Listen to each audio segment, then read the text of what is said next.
అశ్వ సంవత్సరంలో కైలాస యాత్ర Sri Gayatri tours and travels 8977349696.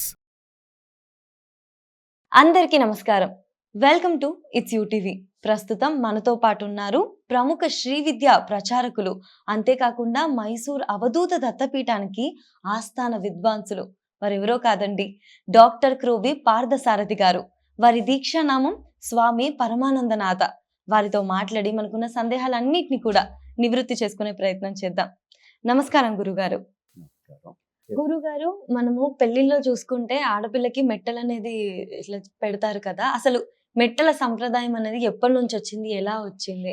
అసలు మెట్టెలు అనే మన సంప్రదాయం కాదురమ్మా. మన దీంట్లో ఎక్కడా కూడా మనకి జీలకర్ర బెల్లం పెట్టడం, ఆ తర్వాత అగ్నిహోత్రం చుట్టూ ఆ ప్రదర్శనలు చేయటం, అంత తప్పించి మనకి ఇంకేమీ లేదు. వివాహం అంటే తంతు అంతవరకే, మిగిలినటువంటివి లేవు. కానీ రాను రాను ఏమైందంటే ఈ కాలంలో కొనేక మార్పులు చేర్పులు వచ్చినాయి. అందులో మెట్టెలు, మంగళసూత్రాలు, నల్లపూసలు ఇవన్నీ కూడా ఇవన్నీ మనం పెట్టుకోవటం అనేది జరిగింది. మెట్టెలు నేను గతంలో ఇప్పుడు ఒకసారి నాకు చెప్పుకున్నట్టు గుర్తు, మన దేశాన్ని ముస్లిమ్స్ పరిపాలించడం మొదలుపెట్టారు కదా. ఎప్పుడు వచ్చారు ముస్లిమ్స్? మనకి 1020 ప్రాంతాల్లో వచ్చారు. గజని, గోరి ఇద్దరు కూడా వచ్చారు. గజని మొహమ్మద్ దండయాత్రలు చేశాడు. వచ్చినటువంటి వాడు అది దోచుకుని వెళ్ళిపోయాడు, అంతకన్నా వాడేం చేయలే. గోరీ సామ్రాజ్యాన్ని కూడా స్థాపించాడు. అంటే గోరీ దండయాత్ర చేయటంలో అతని యొక్క జయాలు రెండు: ఒకటి సామ్రాజ్య విస్తరణ, సామ్రాజ్యం స్థాపించాలి ఇక్కడ; రెండోది మత వ్యాప్తి జరగాలి, అది కూడా ఉంది. కాబట్టి మత వ్యాప్తి జరగాలి అంటే ఈయన ఇక్కడే కూర్చున్నాడు. కూర్చుని సరే మనకు ఆ పృథ్వీరాజు, జయసింహుడు వీళ్ళందరినీ కూడా వీళ్ళ రాజ్యాలని ఆక్యుపై చేశాడు. మొత్తానికి మొఘలాయి సామ్రాజ్యం అనేది ఆ 10-20 ప్రాంతాల్లో నుంచి మనకి ప్రారంభమైంది. అలా ప్రారంభమైనప్పుడు వాళ్ళ యొక్క మతాన్ని ఇంప్రూవ్ చేసుకోవాలి. ఎక్కడైనా సరే మతాన్ని ఇంప్రూవ్ చేసుకోవాలి అంటే మనకి జనాభా పెరగాలి, అంతే కదా. మొన్నెప్పుడో నేను పేపర్లో ఒక చిన్న ఆర్టికల్ చదివాను. నేను ఆర్టికల్లో వాడు చెప్పింది ఏమంటే, మహారాష్ట్రలో ఏదో ఒక గ్రామం ఉంది. ఆ గ్రామంలో అంతా హిందూసే, ఎవరు అసలు ముస్లిమ్స్ లేరు. కొన్ని సంవత్సరాల క్రితం, అంటే వాళ్ళు ఒక 40 సంవత్సరాలు కూడా కాలేదు అని చెప్తున్నారు. అప్పుడు ఉన్నటువంటి ప్రెసిడెంట్ వాళ్ళు కూడా ఉన్నాడు. ఆ రోజుల్లో ఎవరో ఒక ముస్లిం ఆ గ్రామానికి వచ్చి, బాబు మీ ఊళ్ళో నేను సైకిల్ షాప్ పెట్టుకుంటాను, నాకు బతకడానికి ఏం లేదు, చిన్న సైకిల్ షాప్ పెట్టుకుంటాను, నన్ను ఎలవ్ చేయండి అని ఆ ప్రెసిడెంట్ గారిని బతిమాలాడు. సరే పోన్లే, సైకిల్ షాపే కదా, పెట్టుకోరా, మాకు కావాలి, పనికి వస్తుంది అన్నాడు ఈయన. వాడు సైకిల్ షాప్ పెట్టుకున్నాడు. పెట్టుకున్న తర్వాత వాడు పెళ్లి చేసుకున్నాడు. వాడు 10 మందిని కావాలి పిల్లల్ని కన్నాడు. 10 మంది పిల్లలు వచ్చారు వాడు.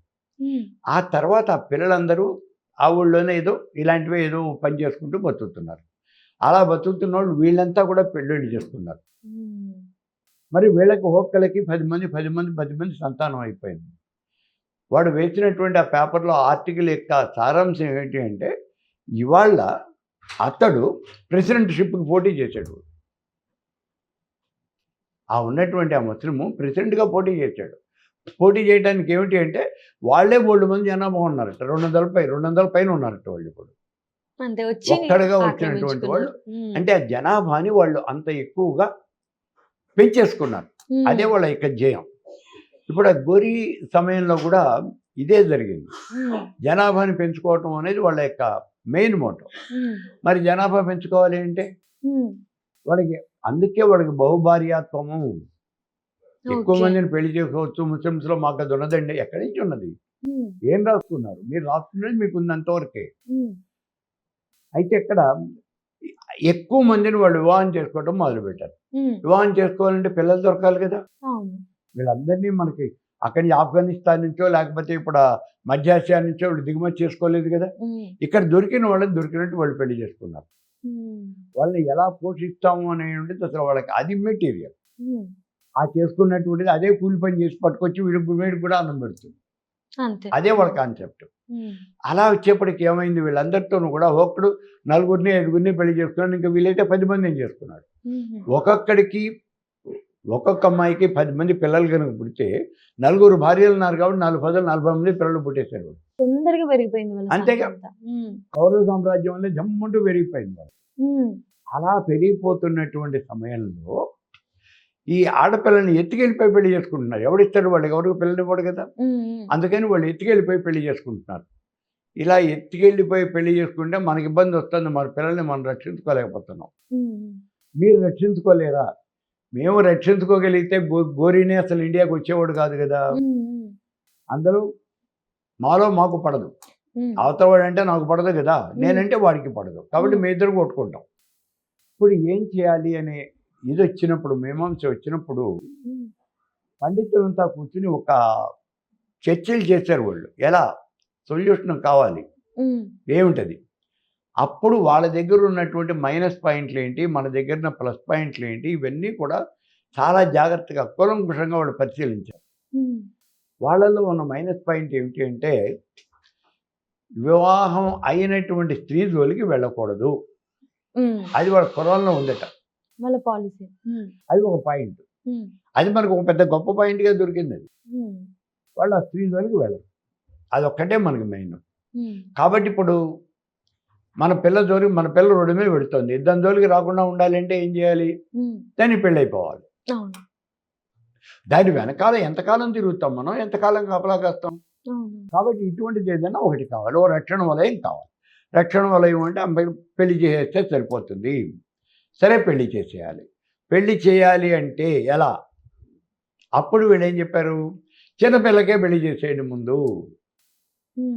8-9 సంవత్సరాలు రాగానే పిల్లకి ముందు పెళ్లి చేసేయండి. సో పెళ్ళి అయిపోయినటువంటి పిల్లకి, ఆ పిల్ల జోలికి వాళ్ళు రారు కదా. మళ్ళీ ఒక సొల్యూషన్ అనేది దొరికింది మనకు. సరే, పెళ్లి చేసాము. పెళ్లి చేసాము అనే మాట వాళ్ళకి ఎలా తెలుస్తుంది? మనకి తెలుసుగా, నీకు కాదు తెలియాల్సింది. ఎత్తుకెళ్ళేవాడికి తెలియాలి. అమ్మాయికి పెళ్ళి అయిపోయిందని తెలిస్తే వాడు దాని జోలికి రాడు. మరి ఇప్పుడు అమ్మాయికి ఏం చేయాలి? ఏం చేయాలి అంటే, పెళ్ళి అయిపోయింది అంటే గుర్తుగా ఏదైనా పెట్టాలి. ఏమిటి గుర్తు? అది మన గుర్తు కాదు, వాళ్ళ గుర్తు. చూడగానే వాళ్ళకి తెలియాలి.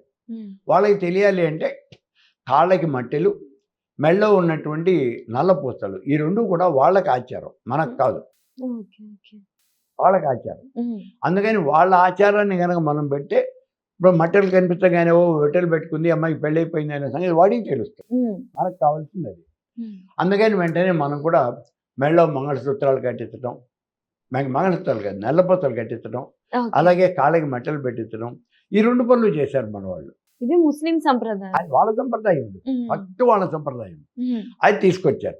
అది తీసుకొచ్చి మన వాళ్ళు ఏం చేశారంటే, ఇలాంటివి మనకి మన దగ్గర తీసేసుకున్నప్పుడు దాన్ని చాలా జాగ్రత్తగా మన యొక్క ఆచారాల్లో ఒక ఆచారంగా దాన్ని కలిపేశారు. ఎందుకంటే ఇలా వస్తుంది, ఇలా వాళ్ళు అనుకుంటారయ్యా మీరంతా మన నల్లపూసలు కట్టండి అంటే వాడు కట్టడం. అందుకని మీతో కట్టించడానికి ఎలా వీలవుతుందో అలా ప్రయత్నం చేశారు. మన ఆచారాల్లో అది ఒక ఆచారంగా కలిపేశారు. కలిపేసేసి కాళ్ళకి ఈ మట్టెలు పెట్టించండి, మెళ్ళో నల్లపూసలు కట్టించండి అంటే పైకి చూస్తే నల్లపూసలు కనిపిస్తాయి, కిందికి చూస్తే ఈ మెట్టెలు కనిపిస్తాయి. కాబట్టి అమ్మాయికి ఏదో ఒకటి కనిపిస్తుంది కదా. అందుకే ఏం చేశారు, నల్లపూసలు కట్టేప్పుడు ఇట్లా లోపలికి వేసుకోకూడదు. నల్లపూసలు ఇవాళ కూడా ఆచారం అదే. గొంతుకి నల్లపూసలు ఇలా లోపలికి వేసుకోకూడదు, బయటికి కనిపించాలి. మరి అవతల వాడికి కనిపించాలిగా. వాడి కోసం కాదు, నల్లపూసలు మన కోసం కాదు. వాడికి కనిపించాలి అంటే పైకి కనిపించాలి. పైకి కనిపించాలంటే ఎలాగా? పోనీ ఇక్కడ దాకా వేసుకోవచ్చా? ఇక్కడ దాకా వేసుకుంటే వాడు ఇలా వంగి నువ్వు గుండెల మీద ఉండదో లేదో, వాడు అంత ఓపిక వాడికి లేదు. వాడు చూడంగానే కనిపించాలి. అందుకని ఇలా మెడలో ఈ కంఠం చుట్టూ, మెడ చుట్టూ ఇలా వేసుకునేట్టుగా ఒక ఆచారం అనేది ఏర్పాటు చేశారు. నల్లపూసలు అలా వేసుకోండి, ఈ మెట్టలేమో కాలి వేళ్ళకి పెట్టుకోండి. సరే, కాళ్ళకి మనకు కనిపిస్తూ ఉంటాయి. అయితే ఇవాళ ఏమంటే మన వాళ్ళు అంతా ఒక ఫ్యాషన్ కింద అయిపోయి, మొట్టమొదటి ఏమిటండి, ఆ మొట్టమొదటి వేలకు మెట్టలు పెట్టుకుంటున్నాం. ఆ తర్వాత వేసుకో పిల్లేళ్ళు, ఇంకేదో చెప్పారు కదా, ఏదో చాలా ఉన్నాయి. ఆ చిటికిన వేలు దాకా అన్ని వేళకి పెట్టేస్తూ ఉంటారు ఇవాళ. ఇది కాదు, ఇది కేవలం మనం ఫ్యాషన్ కోసం ఏదో బంగారపు షాపులో వాడు అమ్ముతూ ఉన్నాడు, మనం తెచ్చి అన్ని వేళకి పెట్టుకుంటున్నాం అంతే. అది కాదు పెట్టుకోవాల్సింది, ఈ వేలుకి మాత్రమే. అయితే ఇవాళ కూడా మనం పెట్టుకోవాలా? వాడు పెట్టుకోకపోతే నేను అడిగేదేవాడు.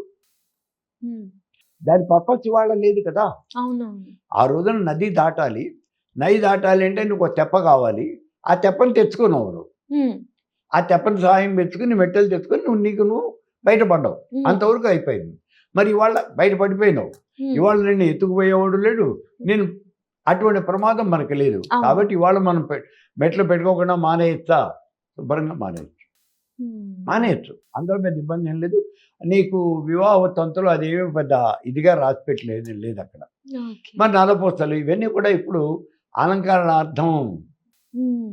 అందుకే మనం షోడశోపచార పూజ చేసేటప్పుడు కూడా అది పురుష దేవుడికైతే యజ్ఞోపవీతం సమర్పయామి అని అంటూ, అదే స్త్రీ దేవతకి అయినట్లయితే ఈ నల్లపూసలు సమర్పయామి అని అంటాం. అంతేగాని మాంగళ్యం సమర్పయామి అని అనం. హ్మ్. ఎందుకనంటే మాంగళ్యం తీసేదిగా. అవునవునవును. వాళ్ళు మనకి ఏదో సినిమాల్లో చెప్తూ ఉన్నాడు, నా మొగుడు చల్లగా ఉండాలి అని మంగళసూత్రాలు తీసుకెళ్ళి నేను ఫ్రిడ్జ్లో పెట్టానండి అని. అది అంతవరకే పనికొస్తుంది, ఓ హ్మ్. జోక్గా మనం చెప్పుకోవడానికి. అంతేగాని ఏ స్త్రీ కూడా మెడలోంచి మంగళసూత్రాలు తీయడానికి ఇష్టపడదు. హ్మ్. సో అందుకని అవి తీరు. ప్రథమాభరణం అంటే మనం ఇప్పుడు నల్లపూసలు మాత్రమే, మనం స్నానం చేసిన తర్వాత స్నానం చేసేప్పుడు నల్లపూసలు తీసి పక్కన పెట్టేస్తాం. హ్మ్. ఆ తర్వాత మళ్ళీ స్నానం చేసి మళ్ళీ నల్లపూసలు తగిలించుకుంటాం. ఇప్పుడు మనం అది ఇక్కడి దాకా వేసుకోవటం మానేసి ఇక్కడి దాకా మనం వేసుకుంటున్నాం. అది ఒక అలంకారం. ఇవాళకి కూడా మనం జాగ్రత్తగా చూస్తే శిష్టాచార సంపన్నులు అంటే వేదం చదువుకున్న పండితులు, కొంచెం ఆచారం వ్యవహారం పాటించే ఉంటే వాళ్ళ ఇళ్లలో కనుక మనం వెళ్ళి చూస్తే అక్కడ ఆడపిల్లలకి వాళ్ళకి ఇక్కడి దాకానే ఉంటుంది ఈ నల్లపూసలు. అంతకన్నా ముందుకుండవు. ఈ సరే కాళ్ళకి మెట్టెలు అనేవి వాళ్ళకి కనిపిస్తాయి. అసలు మనకి ఒక ఆడపిల్ల ఉండవలసిన పద్ధతిలో అంటే వాళ్ళ ఇంట్లో చూస్తే కనిపిస్తుంది ఆడపిల్ల. వాళ్ళ చేతి మట్టి గాజులు ఉండాలి అంటే వాళ్ళు మట్టి గాజులు తప్పనిసరిగా వేసుకుంటారు. ఏదైతే ఇప్పుడు ఆ మంగళప్రదమైనటువంటివి అని మనం చెబుతున్నాం, పసుపు కుంకుమ, వాళ్ళు శుభ్రంగా ప్రతిరోజు కాళ్ళకి పసుపు రాసుకుంటారు. ఎందుకంటే అది సుమంగళికి ఉండవలసినటువంటి లక్షణం. వాళ్ళు రాసుకుంటారు, మనం రాసుకోం కదా. మన సంగతి వేరు. కాబట్టి వాళ్ళ దగ్గర మనకు కనిపిస్తుంది కాళ్ళకి మట్టెలు, మెడలో నల్లపూసలు అనేవి అక్కడ చూస్తే మనకు కనిపిస్తుంది. అది ఆచారం, అది శిష్టాచారం. ఈ కారణం చేత మనం ఆ ఇంకా సంప్రదాయం అనేది మనకు కొనసాగుతుంది. ఈ మెట్టలు ఎందుకని చెప్పేసి సిల్వర్ తోనే పెట్టుకుంటారు, వెండితోనే. అదే బంగారాన్ని మనం ఎవరు కాలికి పెట్టుకొని రమ్మా. బంగారం చాలా పవిత్రమైనటువంటి లోహం కింద మనం ట్రీట్ చేస్తాం కదా. బంగారాన్ని మనం కాలికి పెట్టుకోం. ఇంకా దేవతల ఫోటోలు వేసేటప్పుడు మాత్రమే బంగారపు మెట్టెలు అక్కడ వేస్తాం మనం, కానీ మనం పెట్టుకోం. మనకి ఇంకోటి ఏమంటే వెండి అనేటటువంటిది బొడ్డు కిందికి, ఇక్కడి నుంచి కింద ప్రదేశంలోనే వెండి అనేది వేయాలి తప్పించి పైన దాంట్లో మెడలో వెండి ఆభరణాలు వేసుకోమని ఎక్కడ చెప్పలా. వేసుకోం, వెండి గొలుసులు మెడలో వేసుకోం. కానీ ఇప్పుడు ఫ్యాషన్ అయిపోయింది కదా గురుగారు, చాలా మంది అబ్బాయిలు సిల్వర్ చైన్స్ వేసుకుంటారు, బ్రేస్లెట్ పెట్టుకుంటారు. దాన్ని మనం ఏం చేయలేము. మనం దాని వల్ల ఏమైనా నెగిటివ్ జరుగుతుందా? నెగిటివ్ వస్తుంది అన్నా, నువ్వు పాజిటివ్ వస్తుందన్నా వాళ్ళు ఏం నీ మాట వినరు కదా. దాని గురించి చర్చ కూడా అనవసరం మనకి. అందుకని ఇప్పుడు ఏం చేస్తాంటే వెండి ఎప్పుడు కూడా కింద పార్టీకే, శరీరంలో కింద భాగానికే వేస్తాం. కాళ్ళకే పెట్టుకుంటాం చూడు, పట్టాలు, పాంజాబులు, లేకపోతే కడియాలు, గొలుసులు, ఇవన్నీ కాళ్ళకి పెట్టుకుంటాం. అంతేగాని మెడలో వేసుకోం మనం. అది మనకు ఉన్నటువంటి ఒక ఆ సంప్రదాయంలో ఒక ఇదిగా వస్తుంది. వాళ్ళు ఎందుకైనా వేసుకొని అదే దీంతో ఆ మెట్టెలు కూడా మన వెండితో చేసినటువంటి మెట్టెలు మాత్రమే కాళ్ళకి పెట్టుకోవటం అనేది అలా ఒక సంప్రదాయంగా వచ్చింది. ఇవాళ కూడా మనం అట్లాగే వేసుకుంటున్నాం. ఇంకొక విషయం కూడా, ఇప్పుడు గండపిండారం అని కాలికి వేస్తారు. ఆ కాలికి వేసే గండపిండారం కూడా వాళ్ళు బంగారపుది వేయరు, వెండే వేస్తారు. ఎప్పుడైనా పూర్వకాలంలో అలసాని పెద్దనకి ఆయన కృష్ణదేవరాయలు వేశాడు అని అంటారు ఆ గండపిండారం.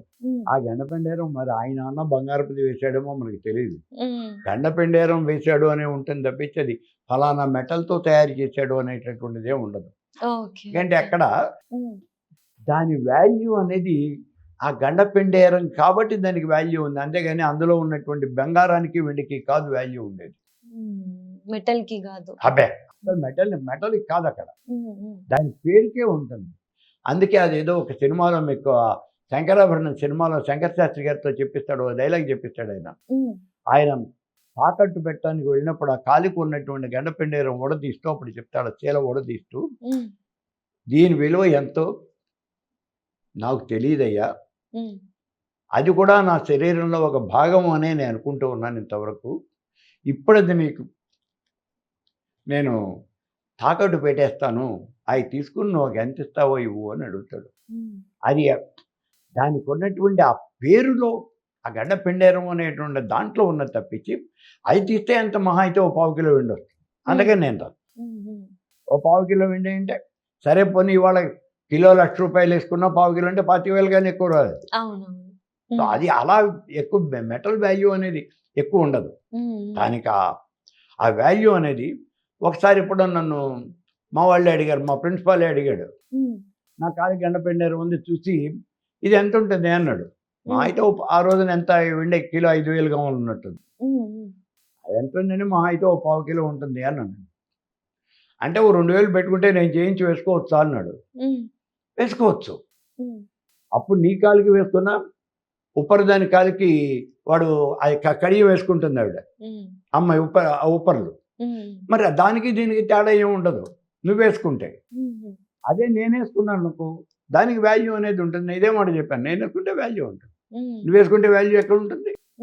కాబట్టి అక్కడ మెటల్ వాల్యూ కాదు, ఉండే ఆభరణానికి ఉండే వాల్యూ.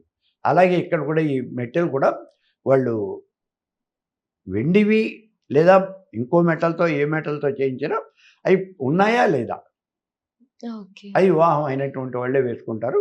అదే లెక్కగా మనం చూసేవాళ్ళం. దాంతో మనం మన పిల్లల్ని ఆ రోజున సేవ్ చేసుకోగలిగాం. గురుగారు ఇప్పట్లో ఇప్పుడు వెండి కింది భాగం నుంచి మొత్తం వెండి అన్నట్టు అన్నారు కదా, బంగారం కాలికి పెట్టుకోకూడదు అని చెప్పి. ఈ మధ్య కాలంలో పట్టీలు బంగారంవి కూడా వేసుకుంటున్నారు. చూసారమ్మా, చాలా చదువు చూసాను. అక్కడ ఎక్కడో నువ్వు పెద్ద దీంట్లో అక్కర్లేదు. మాకైతే నాకు తెలిసినటువంటి వరకు మా విజయవాడలో నేను 3 మందిని చూశాను. బంగారు పట్టీలు పెట్టుకుంటున్నారు. తర్వాత ఈ మట్టెలు కూడా బంగారుపై పెట్టుకుంటున్నారు. నేను చూశాను. అది ఏమిటి అంటే వాళ్ళకి తెలియక లేదా మాకేంటి మాకు డబ్బులున్నాయి అనే విషయాన్ని వాళ్ళు ఎగ్జిబిట్ చేసుకోవడం కోసం అలా పెట్టుకుంటున్నారు తప్పించి అలా పెట్టుకోమని ఎక్కడా శాస్త్రంలో చెప్పలేదు. ఇప్పుడు వాళ్ళ దగ్గరికి పోయి శాస్త్రంలో చెప్పలేదు, నువ్వు పెట్టుకోవడానికి వీల్లేదు అని మనం అనం కదా. అన్నా మన వాళ్ళేం పట్టించుకోరు కదా. అంతే. ఓకే గురుగారు, ఇంకొక చిన్న సందేహం. ఆంధ్రాలో కొన్ని ప్లేసెస్ లో అబ్బాయిలు కూడా పెళ్ళిన 20 days దాకా మెట్టలు పెట్టుకుంటారు అని చెప్పేసి విన్నది. అలా ఉంటది. రకరకాల సంప్రదాయాలు ఉన్నాయి రమ్మా. ఇప్పుడు మనకి శ్రీకాకుళం జిల్లాలో లక్ష్మీపురం అని ఓ ఊరు ఉంది. శ్రీకాకుళం జిల్లాలో అందులో ఆడపిల్లలే మగపిల్లలే తాళి కడతారు. అవునా? ఊరి పేరే లక్ష్మీపురం. ఆ ఊళ్ళో సంవత్సరానికి ఒకేసారి పెళ్ళి అవుతుంది. ఒకటే ముహూర్తం, ఒక్కసారే పెళ్ళి అవుతుంది. ఊళ్ళో ఉన్న పిల్లలందరినీ తీసుకొచ్చేస్తారు.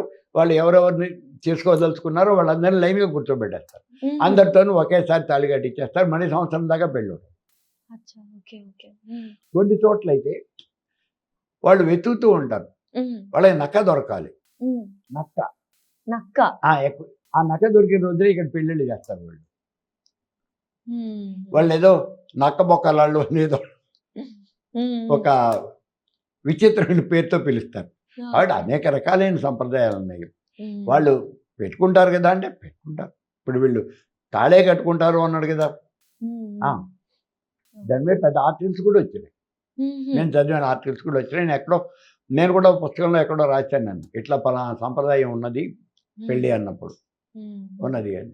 ఇప్పుడు మెడ్రాస్లో ఈ సంప్రదాయంతో మాట్లాడితేనే మెడ్రాస్లో ఒకసారి గవర్నమెంటే అనుకుంటాను అఫీషియల్గా ఏదో పెద్ద మీటింగ్ అరేంజ్ చేసింది. అలా మీటింగ్ అరేంజ్ చేసి వివాహితులైనటువంటి స్త్రీలను కొంతమందిని 40 మందిని కావాలి డాష్ మీద పిలిచింది. వాళ్ళందరితోనూ మెళ్ళో ఉన్నటువంటి మంగళసూత్రాలు తీయించారు పారేసింది. అప్పుడు హిందూ సంఘాలు కొన్ని అబ్జెక్ట్ చేసినాయి కూడా, ఇలాంటి పనులు మీరు చేయకూడదు అని చెప్పేసి. అది ఏమిటంటే ఎవరి చేసే పని వాళ్ళకి ఆనందం, మనం ఏం చెప్పలేం కదా. అది ఒక సంప్రదాయం అని మనం తీసుకుంటున్నాం. కాదండి, అది మెళ్ళో ఒక పూర్వకాలంలో ఉన్నటువంటి ఒక దుస్సంప్రదాయం. అది ఖైదీలుగా పట్టుకున్నటువంటి వాళ్ళని మెళ్ళో తాడేసి, మనం ఒక పశువుని మెళ్ళో తాడేసి లాక్కొచ్చినట్టుగా అలాగే స్త్రీకి మెళ్ళో ఒక మంగళసూత్రం అనేది కట్టేసి అమ్మాయిని తీసుకొచ్చేవాళ్ళు. దానికి ప్రతీకగానే ఈ మంగళసూత్రాలు ఇంకా కడుతున్నారు అని చెప్పేసి పుస్తకాలు ఉన్నాయి. తాపీ ధర్మారావు గారు రాసిన 2 పుస్తకాలు ఉన్నాయి. వాళ్ళ ఆ కల్ట్ చాలా ఉంది. వాళ్ళు రాసిన 2 పుస్తకాలు ఉన్నాయి. అది అవునా కాదా అంటే అవన్నీ మనం చెప్పలేం, మనకు తెలీదు. ఓకే. అది గతకాలంలో అనేకమైన సంప్రదాయాలు ఉన్నాయి. ఏ సంప్రదాయంలో ఎలా చేశారు, దాని యొక్క మీనింగ్ ఏమిటి అంటే కొన్నింటికి అర్థం ఉండదు. అలా ఎవరో ఎందుకో స్టార్ట్ చేస్తే బ్లైండ్ గా ఉన్నారు, అందరూ కంటిన్యూ ఉన్నారు. చేసుకుంటూ ఇప్పుడు వస్తుంది. ద్రౌపది 5గురిని పెళ్లి చేసుకుంది కదండి, ఇది సంప్రదాయమేనా అంటే అవును అని పెద్దవాళ్ళందరూ ఆ రోజున అన్నారు. కాదు అని చెప్పడానికి మనం ఎవరం? ఉమ్. ఆ రోజున పెద్దవాళ్ళు భీష్ముడు ఉన్నాడు, ద్రోణుడు ఉన్నాడు, వ్యాసుడు ఉన్నాడు. మరి వాళ్ళంతా అవునని ఒప్పుకున్నారు కదా. ఉమ్. మనం కాదని ఎలా అంటాం? అవును. మనకి తెలియనటువంటివి. ఆ రోజుల్లో వాళ్ళ సంప్రదాయాలు అలా ఉండేవి అంతే. అంతే. ఇవన్నీ ఇప్పుడు కంటిన్యూ అవుతున్నాయి. ఎవరు ఫాలో అవ్వాలనుకుంటే అంతే. అవ్వచ్చు, లేదు అంతే. అవుతున్న మీ వాళ్ళు ఇష్టం. అవుతున్నారు, లేనటువంటి వాళ్ళు లేదు. వ్యక్తిగత ఇష్టం. ఆ, ఉమ్. నా చిన్నప్పుడు కూడా జరిగేవి. 5 రోజుల వివాహం ఉమ్. చేసేవాళ్ళు. ఏమంటే వాళ్ళకేం పని పాడు అంటే నాకు తెలిసి వాళ్ళు ఎవరినో అంటున్నామని కాదు, ఉమ్. నాకు తెలిసి వాళ్ళకి ఏమీ పని ఉండేది కాదు. ఉమ్. హాయిగా తాపీగా కూర్చుని 5 రోజులు సరదాగా పెళ్లి చేసుకునేవాళ్ళు. ఉమ్. ఏదో వీళ్ళు అలిగారని వాళ్ళు అనేవాళ్ళు, వాళ్ళు అలిగారని వీళ్ళు అనేవాళ్ళు, ఏదో వాళ్ళ ముచ్చట్లన్నీ తీర్చుకుంటుండేవాళ్ళు. ఉమ్. మరి ఇవాళ 5 రోజులు పెళ్లి కాదు. నువ్వు మధ్యాహ్నం భోజనం పెట్టావు, మళ్ళీ రాత్రికి రమ్మంటే ఎవడు రాడు. ఉమ్. అసలు నీ పెళ్లికి రావటమే నాకు ఎక్కువగా ఉంది కదా. ఉమ్. నా పని నేను బిజీగా ఉన్నాను. ఉమ్. సో ఈ ఆచారాలు అలవాట్లు అనేవి ఎప్పటికప్పుడు మారిపోతూ ఉంటాయి. అవును. మారిపోతుందంటే దాంతో మనం ప్రయాణం చేయాల్సిందే. అంతే గురుగారు. చాలా చక్కగా చెప్పారు గురుగారు. ధన్యవాదాలు.